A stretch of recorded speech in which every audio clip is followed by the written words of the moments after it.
Hello everybody and welcome to the Multi-Agency Risk Assessment Conference briefing. During this session, my colleague Lindsay and I will give you a brief outline of MARAC, its purposes and how it works. So Lindsay, could you start us off please with a brief outline of MARAC? Of course I can. I'm going to give you MARAC in a nutshell.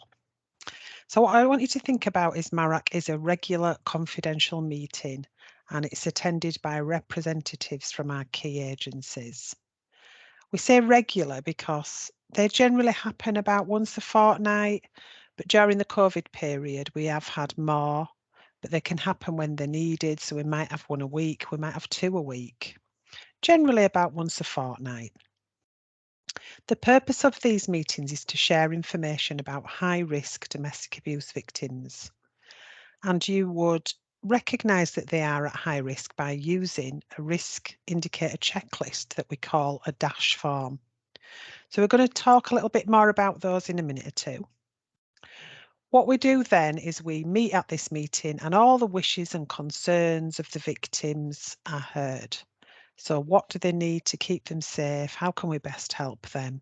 It is a very victim-focused meeting.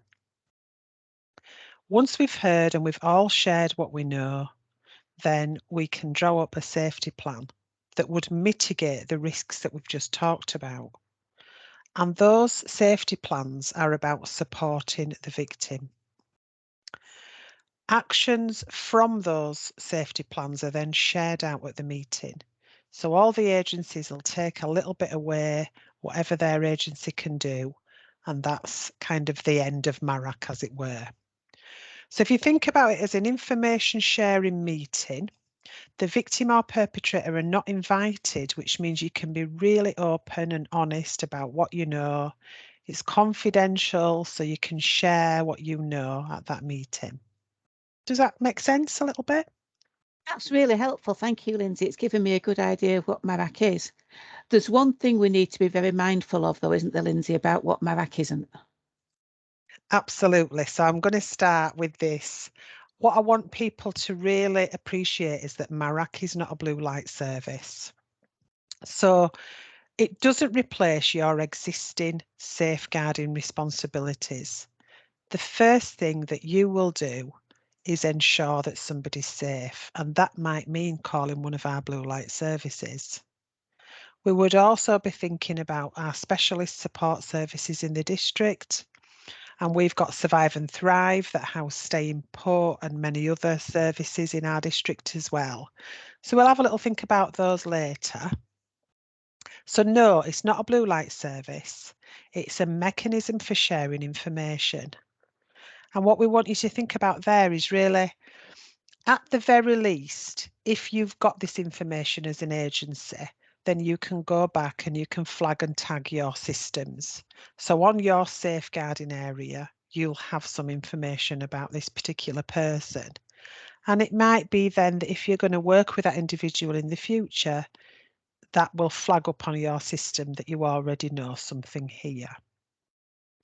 But when that's probably the least that MARAC can do, the best it can do is really consider some imaginative ways to meet the safety needs of those experiencing high-risk domestic abuse.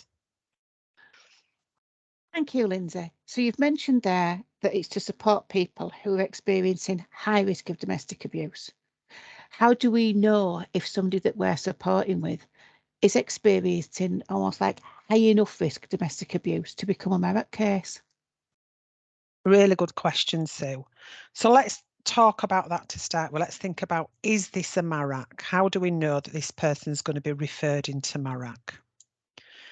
The first thing I want you to think about is, if you're going to be making a referral to MARAC, you truly believe that the person you're referring is at significant risk of serious harm or death.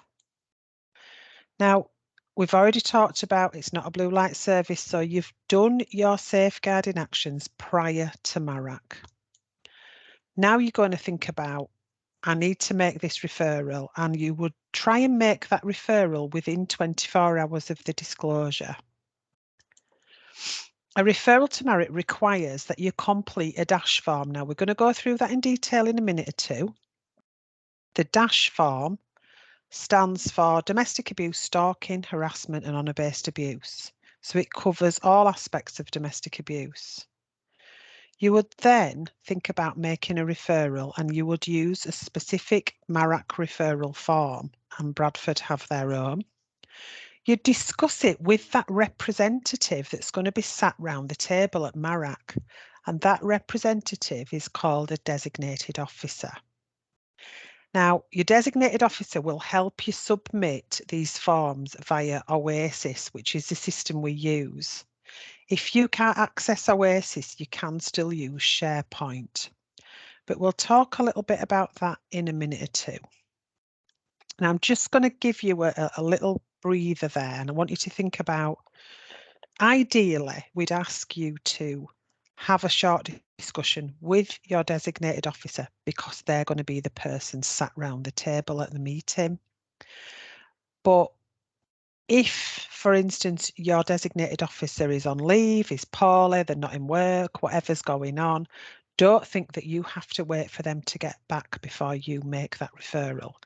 Anyone can make a referral to MARAC, and we'll go through how you do that as well in a minute or two. So what we want to know in that referral is you've filled out your dash form. You're going to tell us really specifically and succinctly what is the current risk. And when we say current risk, we mean something that's happened within the last 3 months.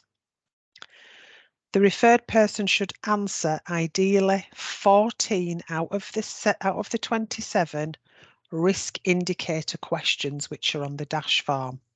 Again, we'll do a bit of that in detail in a minute or two. If for any reason you cannot tick 14 yeses on that dash form, that doesn't mean to say it's not a MARAC. Quite the opposite. There's a very specific area on page 3 of your dash form, and it says for consideration by professionals. And what we want to know there is your professional judgment. So what is it that you can tell us from your expertise, from your professional background, that can give us the information to tell us why you think this person's at risk? And that could be that you know a lot about the history of this person, you know how they generally are functioning and they're not functioning that way now. It could be about their mental or physical health. It could be about their capacity or level of vulnerability. It might be even about their parenting capacity. Whatever it is that your general expertise tells us, we need to hear that on the professional judgment bit. And it's a really important part of the tool, is that. So generally, we want to know what you're worried about and why. Why are you worried about this? What is it that you can tell us? And then we're going to ask you this question. Do you know the independent domestic violence advisor that's working with the person? Now, we're going to go into detail about these in a minute, but they are basically based within our specialist support services, and it is their bread and butter to do the MARAC work. But what they might be able to do is, if you can't quite get all the questions and you can't quite tease out some of the information that you need to tease out, let the IDFA talk to that person, because they might be able to do that. So does that make a little bit of sense, Sue?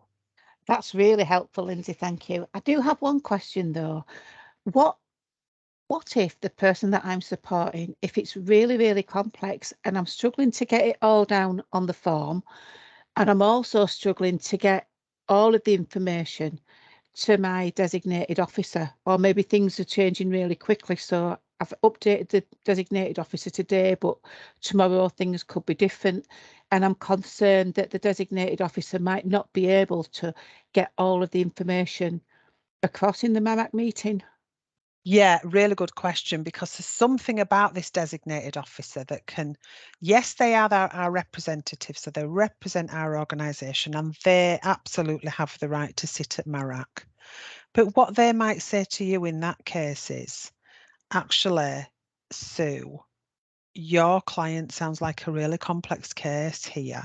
So what I'm going to ask you to do is I'm going to invite you to hear that case and go and represent your client at the meeting at MARAC. So each designated officer has the discretion to do that.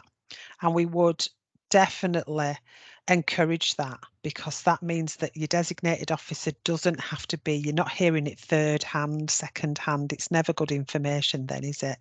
No. You could actually come along and you could really, really talk about the wishes and concerns of your client, because you know them best. Thank you. So I guess now what we should do is have a look at the dash form. Let's indeed have a look at the dash form. So the first thing I want to tell you about this dash form is it's not something that's just been plucked out of the air. It is evidence-based. Now, we all really appreciate something that's evidence-based because it can really help us. So think about this dash form, as we call it, stands for domestic abuse, stalking, harassment and honour-based violence. It's sometimes known as the RIC form. Not many people call it that now, but that just stands for Risk Indicator Checklist. And basically the questions that are on there are risk indicators. Those risk indicators are based on empirical evidence from homicides, from murder reviews, what information we knew beforehand. So think about this as a common tool. There is one dash form. In every organisation, it's the same form. So that's already helpful. The aim of it is to help us identify whether this person is at high risk of domestic abuse. Then it gives us an idea to think of. If we've done this dash form, we can now definitely make a referral to MARAC because you've followed that procedure. If you've done the dash form and you make the decision not to make a referral to MARAC, then you must think about what other support you're putting in place. It might be that you decide not to make the referral, then please, please make that a defensible decision. So what other information are you putting in place? Why are you not making the referral? That complete form becomes an active record, and I really like that as well, the fact that this can be part of your case management. You've done that risk assessment, you will be doing future and further risk assessments, but right now that's part of your case management. And as we've said, it enables agencies to make those defensible decisions because they're using an evidence-based tool to make the decisions. Now, you and I know, Sue, don't we, that nobody has been called to court for sharing information. They tend to be called to court for not sharing information. So what we're saying is use the right tools and you've got a defensible decision. That's super, Lindsay. I think also I like the fact that everybody is using the same dash form. So it kind of like standardizes risk assessment throughout our district, doesn't it? Absolutely, yeah. And that tool will be used nationwide, Sue. So that's really good as well. It might be that somebody's come from another area and there might have been a MARAC done in that area. Then what should happen is a MARAC to MARAC referral can be made so that that information that's already been done by somebody else can be shared in our district. Thank you. So shall we have a look at some of the questions? Let's have a look at some of the questions. Now, we said there were 27 questions, didn't we? We did. We're going to have a look through some of them. If we think about 27 questions there, they're all very important, but there are some of them that you will see in bold. When we come to those bold questions, we really need to give that our full attention.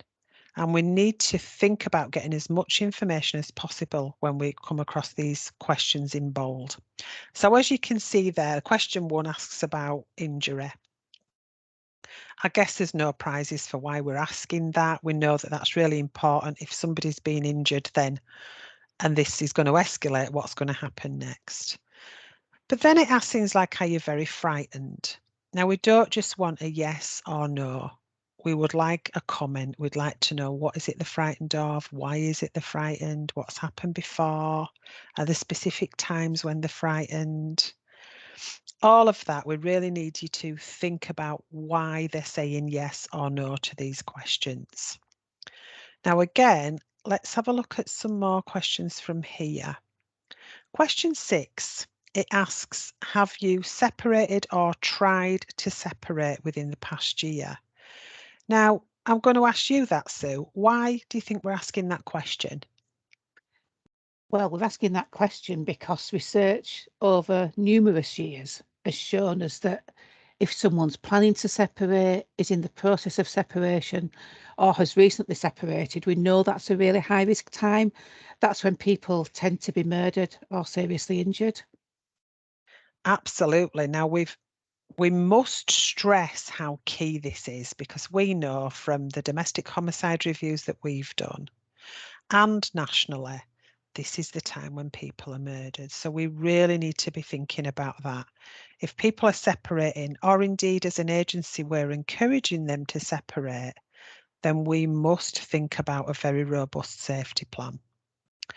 Now, the other things on here, things around child contact arrangements, things around stalking and harassment. Again, there's probably nothing there that surprises you. But what about this one where it says, are you pregnant or have you recently given birth? What do we know about this situation? Well, again, looking back to research over lots of years, we know that often the first time someone's physically assaulted is when they are pregnant. Hmm. What we haven't known really is why that is. It's something we've not been able to understand, but some recent research by Jane Monckton Smith within her homicide timeline talks about triggers. And within that, she talks about things that make the controlling partner feel that they're losing control of this relationship and of their other half. And being pregnant, we've recognised that what happens there is the pregnant woman starts getting support from external agencies around the pregnancy. And we've recognised that that's potentially seen as a trigger, as with the separation that we've spoken about earlier. So anything that could be felt by the controlling partner as a trigger that makes them think they're losing their control is a real high risk indicator. Absolutely. And I think that fits in really well with our knowledge around separation. But if we start to think about any of those triggers, and in particular, as you said there, pregnancy. So let's have a look at a few more of them. It talks about children. Have they ever been hurt? Has anybody ever been threatened, or are they threatened to kill anybody else? Is it happening more? Is it getting worse? We need to know about that, because we know that escalation and frequency can really, really impact on people, and it could be just a stone's throw away from something really bad happening.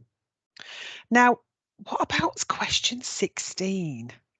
I'm going to ask you this question because it says, has this person ever used a weapon or an object to hurt you? What weapons do you think we might be considering there?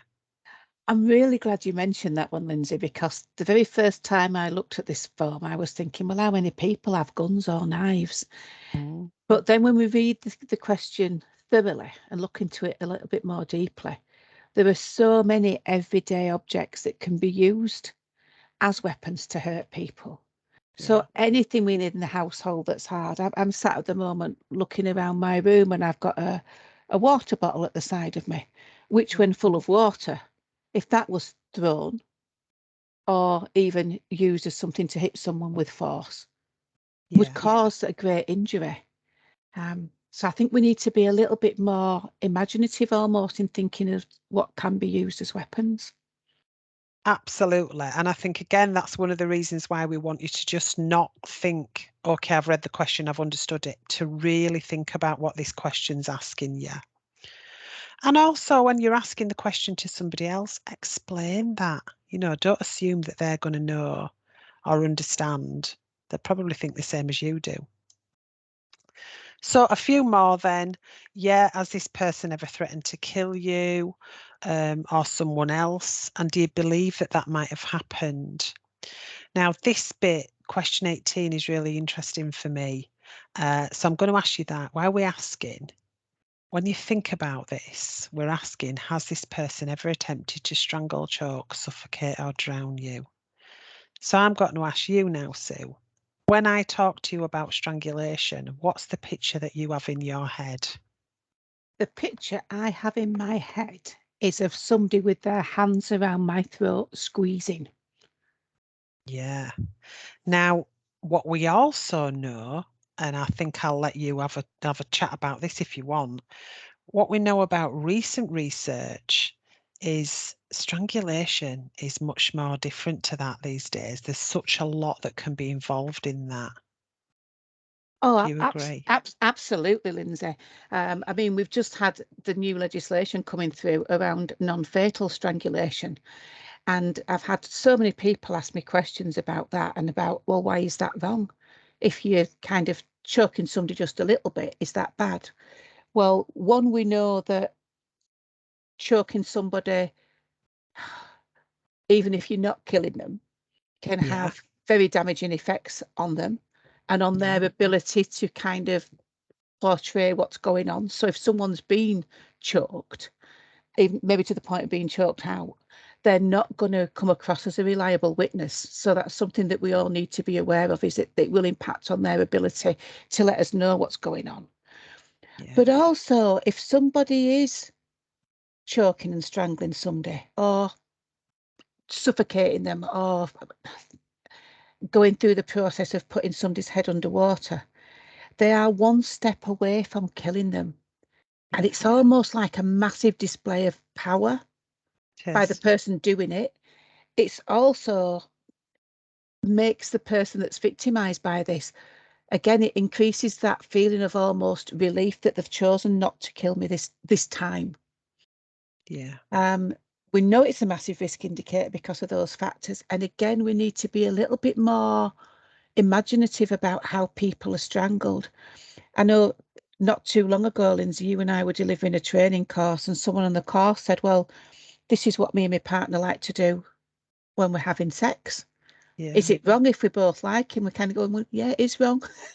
Yeah. We really shouldn't be doing it. So it's almost become acceptable Yeah. as part of sex, is this. And I think it's information we need to be getting out there that no, because one, it can so easily go wrong. Two, it's not good for us, even if it doesn't result in death. Yeah. Three is this massive risk indicator. And how else can we strangle choke somebody? It's not just that hands round the throat, it's tying a scarf around somebody's neck a little bit too tight. It's pushing somebody up against the wall, maybe with your forearm against their throat. Mm. It's things like sleeper holds, because although they're not choking, they're cutting off blood supply. They all have a similar effect. So Yeah. there's lots of other things there that we almost need to explain, much as we did with the previous question about objects. We need to be explaining to the person we're supporting just what we mean by this and how far reaching it can be. Absolutely. And I think we've had to spend a bit of time on that question because it seems to be things that people skirt over. Because, like you say, if somebody says, "Have you been strangled?" they just say no because they've got that picture in their head. So it's really important for me that we do spend some time on that and we do explain it. Again, what we know from our domestic homicide reviews is this is the way it happens. It's generally strangulation or stabbing. These are the techniques that people will use. Leads us on to talk about anything that's happened as part of a sexual nature that's made you feel bad, either physically or emotionally. Do you think someone will hurt you? Ties in very much with what we've talked about, strangulation and suffocation, but also that thing that we don't talk about, sex. So how are we going to invite somebody to tell us something that they are really going to struggle to disclose? So let's have a think about it and just sit and just sit with it for a moment and let that person think. Have you been physically hurt? Does someone make you feel bad? And let them think about it for a bit before they answer. So yeah, I think that's true. Then it talks there about, again, depending on where you are in the country. I think for us, this is really important in Bradford, that we're talking about other people Are there other people involved in this abuse? Could this be part of what we so-called honour-based violence? Are there other family members that you're frightened of? Is the perpetrator using somebody else to control you? So they're all in bold, really important. And then the last few questions talks about the normal things I think we'll talk about around other siblings, relatives, children. Then this is a really interesting question, Sue. Has this person ever mistreated an animal or family pet? Why do you think we're asking that? Well, again, this comes from many years of research, mainly, I believe, originally looking into serial killers and looking into the history of them. And what was found that just about every serial killer starts off by mistreating, killing animals. Likewise, for people who abuse children, they often start with animals. Yeah. Maybe because they're, I don't know, maybe they're easily obtainable. Yeah. So yeah, we know that if someone's mistreating an animal or a family pet, that it's a massive risk indicator to just what else they could do. As well as if somebody's mistreating a family pet, it's a really good means of controlling someone. It is. It is true. Yeah. Okay. So there's a little bit there on 23 that asks about financial issues. And I know when we talk in our recognising and responding, in the very near future, we're all going to be in financial difficulties. We know that there's something coming very soon that's probably going to make the last few years look really comfortable. So what we really need to consider is that, again, this could be really used in the hands of an abuser if they're going to financially control. Really think about that. What's going on? Has this person got access to money? Have they got access to just the daily needs? What do they need? So let's have a consideration of that. And then this one is talking about whether there's been anything happening with drugs, with alcohol, any mental health problems. What do we know about that? Let's have a little chat again about some of those triggers there. What do you think? I think we need to be a little bit careful that we don't use any of those things as almost like excuses for someone's abusive behaviour. Yeah. But when we see them as triggers, then it kind of leads us to recognise just how that could make the abusive behaviour spiral and accelerate. And that's what we don't want. We don't want to see increases in the controlling behaviour. If someone is struggling with alcohol, drug issues, or mental health problems, it will potentially lead to them feeling as though they are losing control. And as we know, again, I'll say it, the J. Monckton Smith research shows us that anything that makes a controller feel as though they are losing control shows us the potential for great risk as they try and regain that control. Brilliant. Yeah. And I would also just add to that they're, again, about your professional judgment, depending on who you are. Let's think about other triggers as well. So it could be physical health, poor physical health. It might be that one of the partners has got dementia. It might be that one of the partners is ill. Just like if one of the partners has had a baby or pregnant, that can be a massive trigger. So think about those as well. Think about if any drugs or alcohol are already involved, how much more that can exacerbate the situation. So I think our last three questions then asks us about bail conditions. Have they ever been broken? Do we know whether this person basically listens to the law? Do we know if they've got a criminal history or not? Some of that can be really interesting because it might be around there's more than one way to skin a cat, as it were. So it might be, let's have a think about, actually, what else do we know about this person if we've not got enough evidence for domestic abuse? And I just want to finish on question 25 because it's asking, has this person ever threatened or attempted suicide? Now, why would we be interested if the perpetrator has threatened or attempted suicide? What do you think? I think for me, it's a real concern, because if the perpetrator is at the point where they are considering taking their own lives, then that kind of makes them have no responsibility for any behaviour that they carry out before they've done that.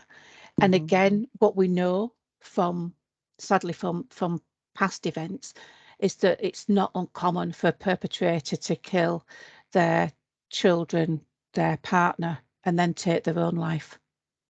Absolutely. So let's really take that seriously, because we don't know, as you say, what else they've got in mind. So that's a little whistle-stop tour of the Dash questions. And we've already talked a little bit about this for consideration by a professional, but please, please, please use that area to write whatever you can in there. This really, really tells us an awful lot about somebody. It could be that you know why they're minimizing this situation. So absolutely get them to think about what their professional knowledge is. And then there's a little bit there about the abuser's occupation. Now, we've talked a little bit about weapons before, and we've talked a little bit about maybe choking out techniques. What do we know about this person? It could be anything from, a chef to ex-army, or I don't know, it could be anything, but they might have specific skills that enable them to have that knowledge about choking out, about using of knives. It could be about unarmed combat. We don't know. So it's really interesting to get the abuser's occupation in there. And I think years ago, you and I worked with somebody whose partner was a postman. And what was really interesting about that was he kept finding her wherever she went, and we couldn't figure out why. Yeah. And then we realised, well, because he's a postman. So he could figure out her address and where she was. So really interesting to consider that. Absolutely. And if someone's hobby is martial arts, Yeah, then they've got weapons just in their hands and fists and feet. And so just things to be a little bit more aware of. absolutely. Thank you, Lindsay. Shall we have a little think now about the people involved in MARAC? We can indeed. So let's talk about the personnel. We've got a MARAC coordinator.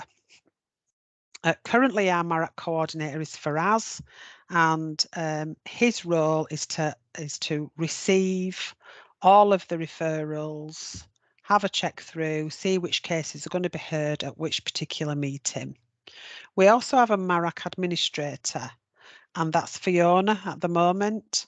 And again, her role is about receiving that information, deciphering it, figuring out which cases are going to be heard at which meeting, and checking that the Oasis and SharePoint is working well enough.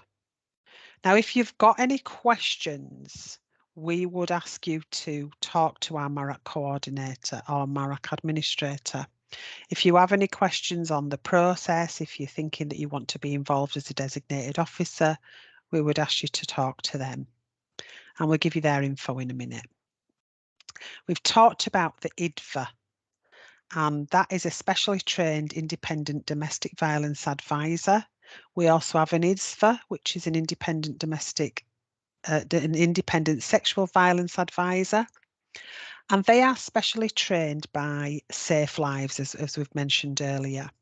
Safe Lives are the organisation that the government have deemed responsible for MARAC, and they will train up these individuals to do the work. So it could be that you're in a situation where you know this person's experiencing domestic abuse, but you really do not have the capacity to sit alongside and go through a dash form with them. That's when you get your IDVA involved. So not only is MARAC a fantastic mechanism with a tool, it also comes with a person that can help you do that. So please be aware that our IDVAs are currently based within our specialist support services staying put. They're also based in our hospitals. So Airedale Hospital has one, Bradford Royal Infirmary and St Luke's have an IDVA.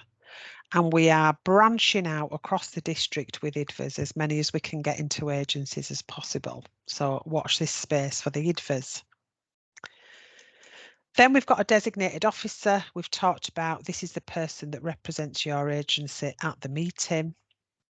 And they will contribute to each safety plan as well as bring the information about their own cases. The designated officer should just bring whatever case notes they've got, but as we've mentioned earlier, they do have the discretion to bring along one of their workers if that happens to be a complex case. So we would ask this question generally to people. Do they know who their designated officer is? And if they don't, if it's not on their safeguarding shared area, then please have a word with Faraz or Fiona, our coordinator or administrator. Find out who the designated officer is. If they haven't got one and they want to be one, then please have a word with Faraz or Fiona, and I'm sure they will welcome you with open arms. So, shall we have a look at who attends? Yes, please. There we go then. And I love this slide because I think it really says, well done, Bradford.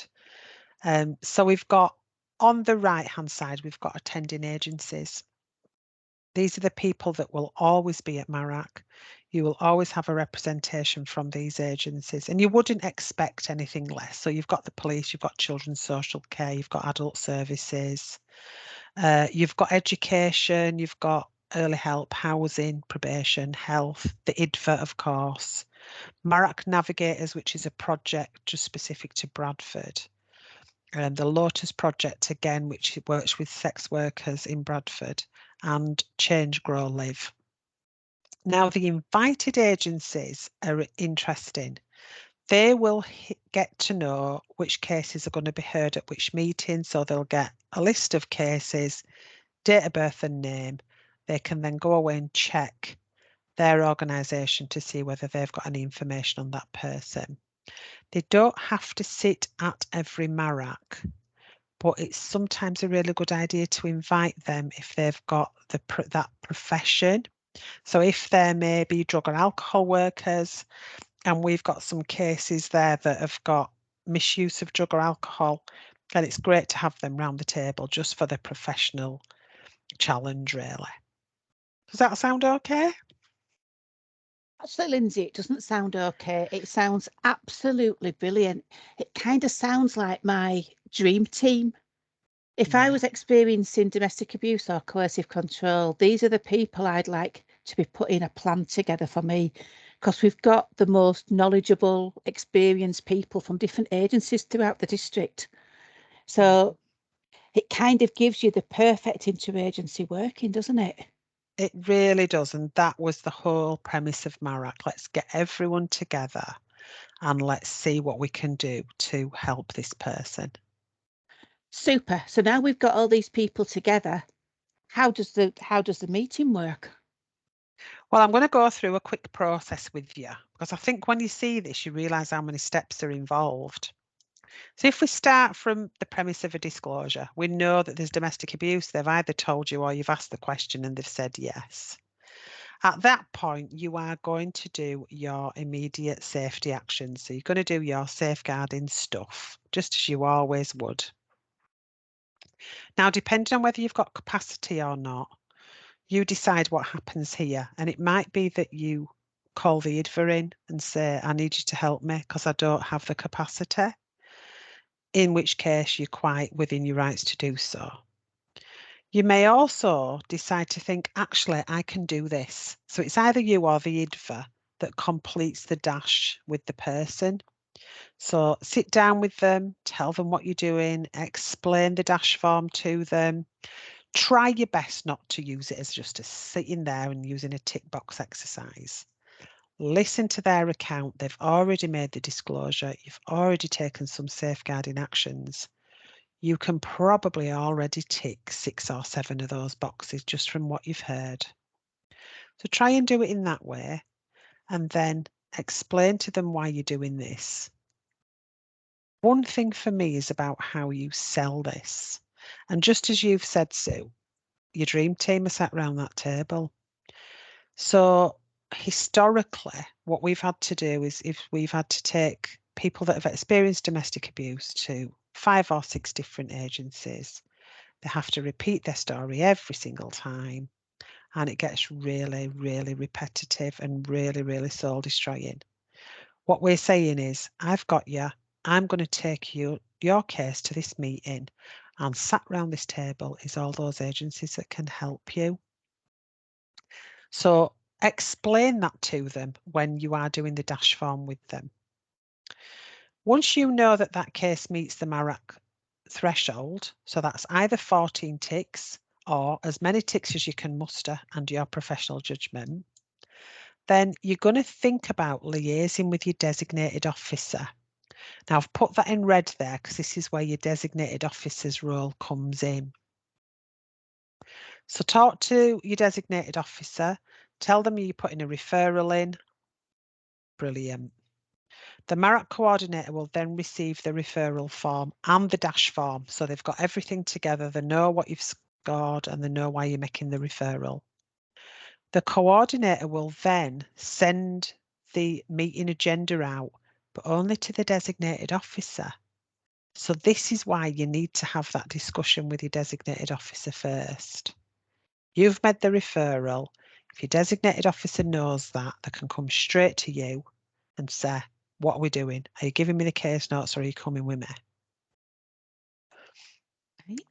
Information is then gathered by that DO. So that's their role at this time. What do we know? Are these on our books? Let's find out who's working with them.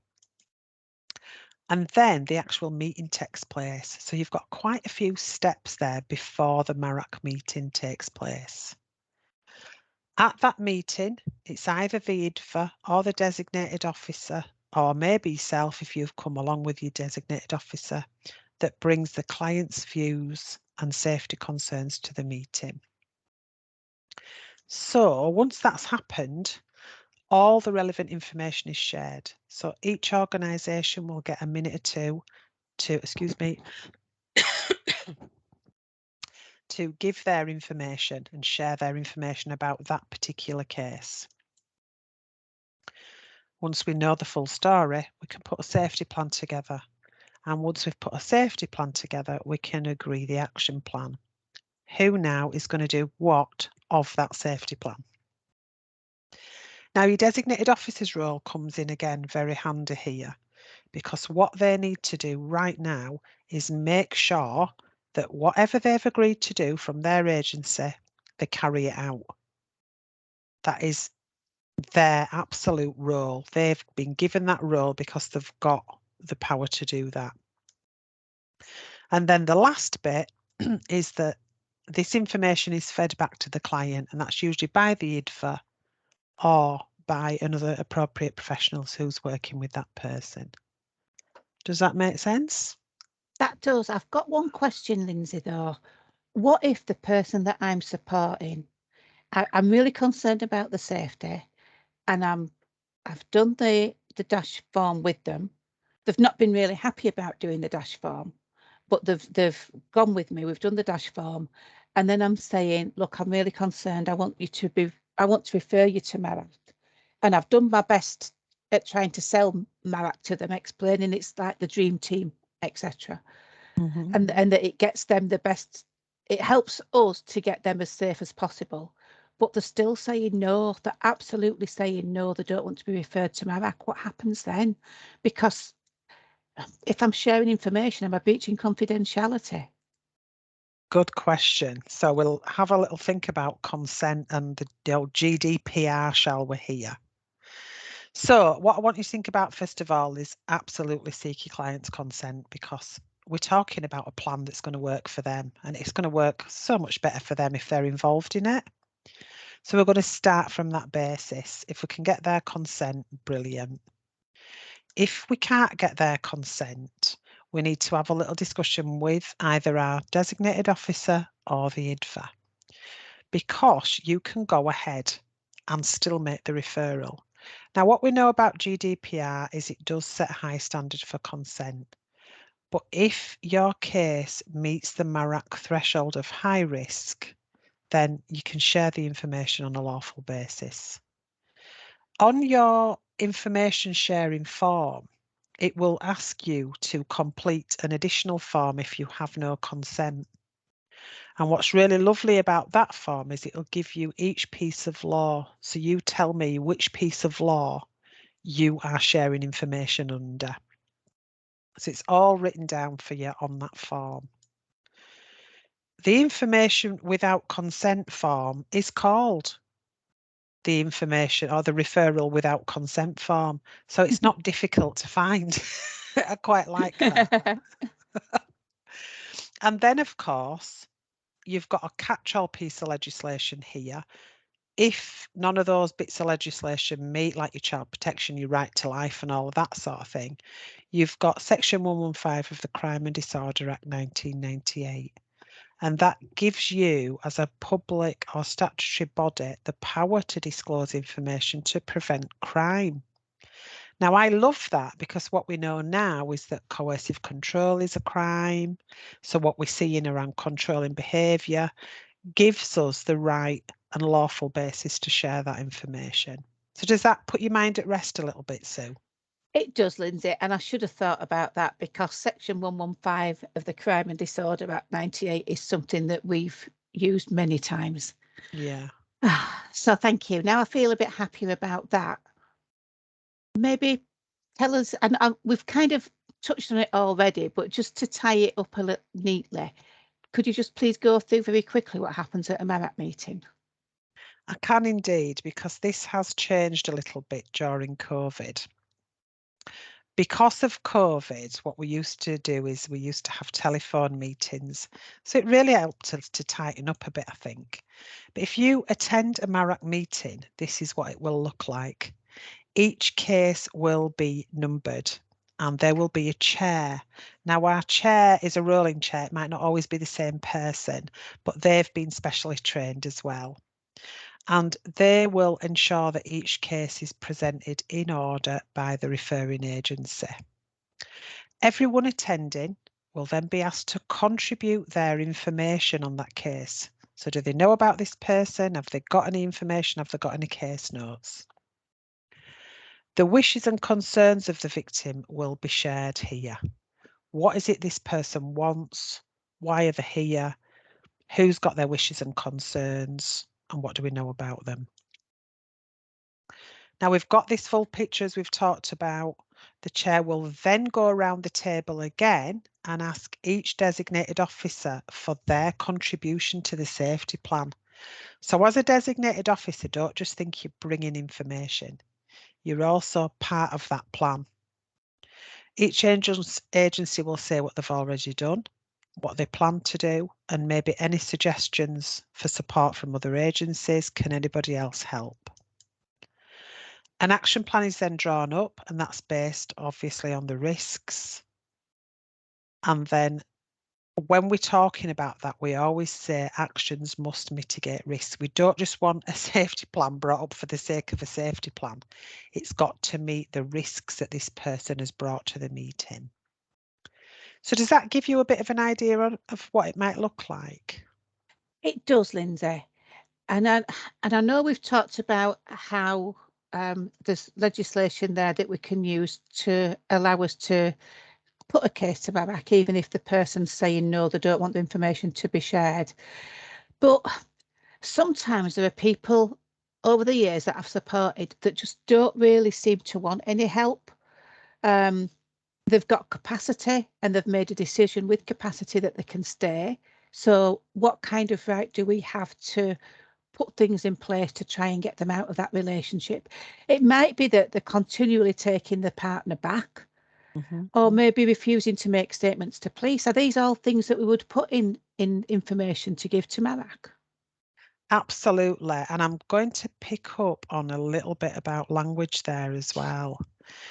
I want you to think of this very much as a victim focused meeting, which means that we are there to support the victim.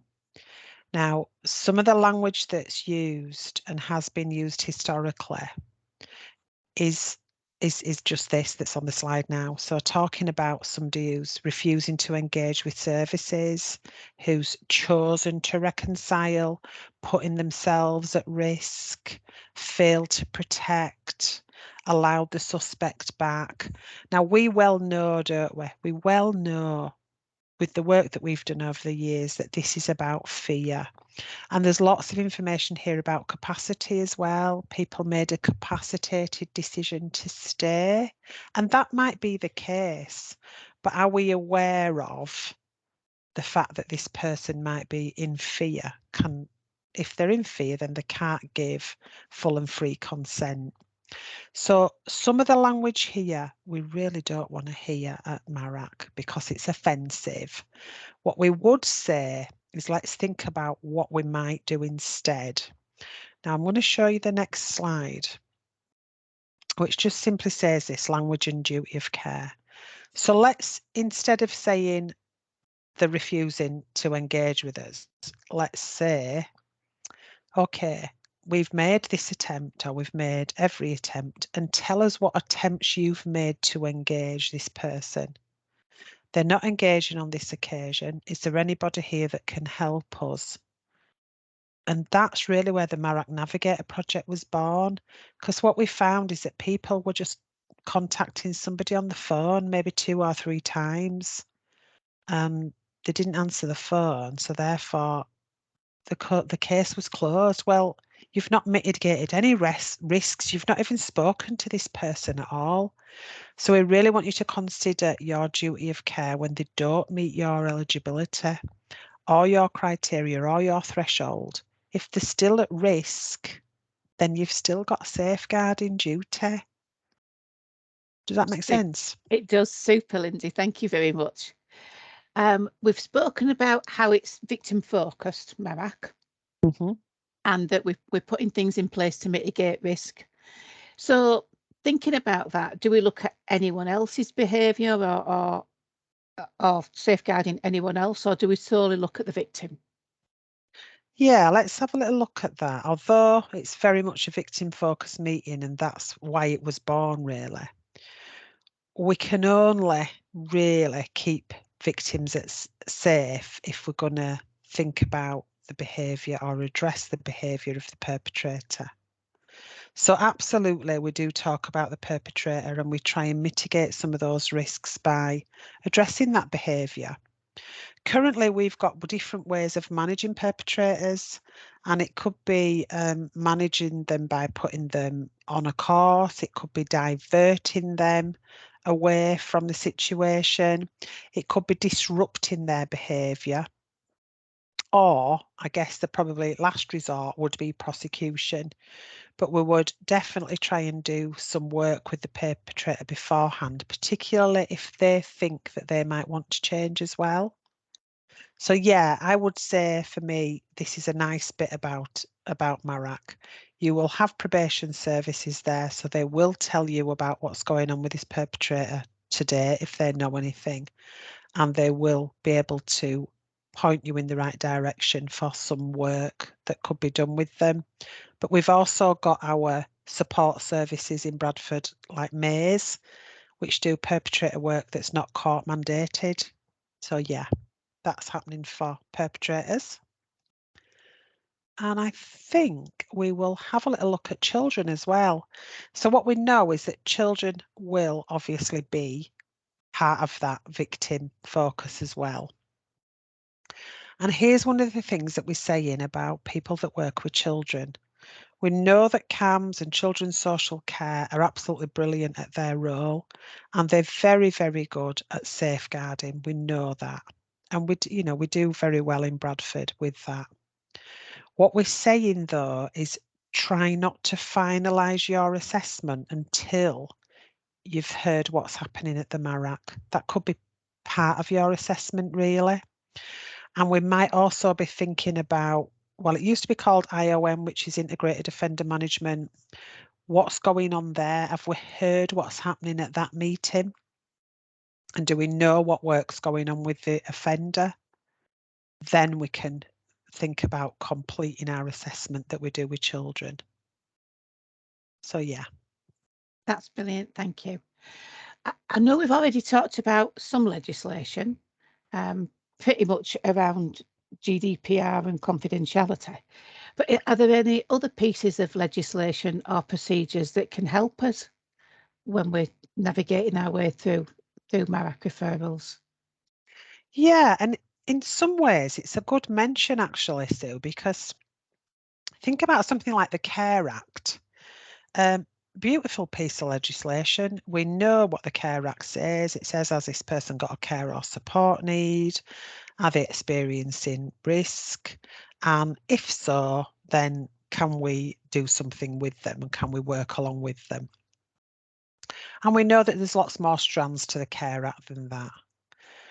What we want to consider is if this person has not got what we would see a visible care or support need, again, they still need safeguarding.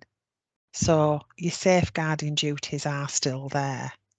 We also want those adult agencies to think about the difference between what might be dementia related or ill health related and what might be coercive control.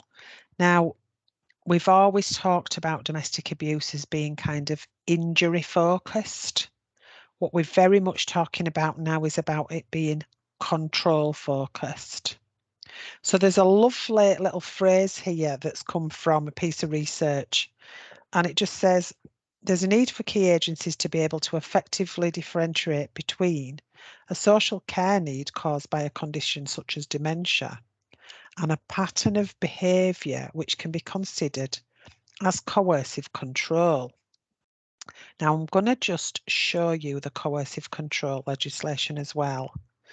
If people are aware of this, we will invite you to come on our domestic abuse coercive control recognising and responding.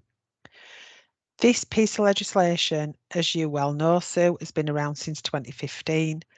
It simply says this: look at the pattern of behaviour. If there's a pattern of behaviour that's repeated or continuous, it has a serious effect on the victim, which means that they're worried that violence might be used against them. Not that it has been used against them, but might be used against them on at least 2 occasions. So if they've not really done as they're told, or they've changed their everyday behaviour. So they've started doing things differently. Now, that's all we need to prove, really, for us to get a coercive control offence. So I want to couple that in with things like the Care Act. Let's think a bit wider. Has this person always behaved like this, or is this because one of the parties has now got ill health or dementia?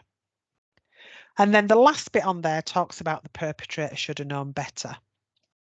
We don't need to prove that. That's for the police to prove. So for us, we just need to concentrate on the legislation that's out there, and coercive control really opens the gates for us, I think. Thank you, Lindsay. It's a superb piece of legislation, is coercive control, and something that we are hoping we'll see being used far more often. But it's new. I know 2015 sounds a long time ago, but in terms of the criminal justice system, that's quite a new piece of legislation.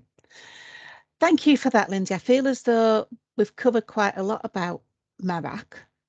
And if we could just maybe finish off with some of the actions that have come out of previous MARAC meetings over the years, I think that would help people to see some sort of even more tangible benefits from a MARAC referral. Yeah, absolutely. So we're kind of at the end of our presentation now, but as we've talked earlier about, at least agencies can flag and tag systems. That's the least they can do. But in lots of MARAC meetings, we get some really, really good work done.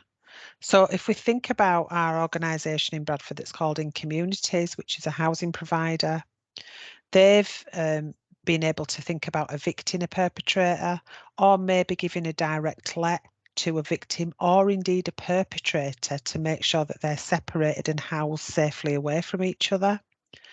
If we think about children's social care, they might not have had enough information to meet the threshold previously, but now they have because it's a MARAC case, so they can go and do some initial assessment. If they're already involved, they can think about giving some additional support with the information that they now know. Our specialist services, domestic abuse and sexual violence services, they might make contact for the first time. They might offer ongoing support.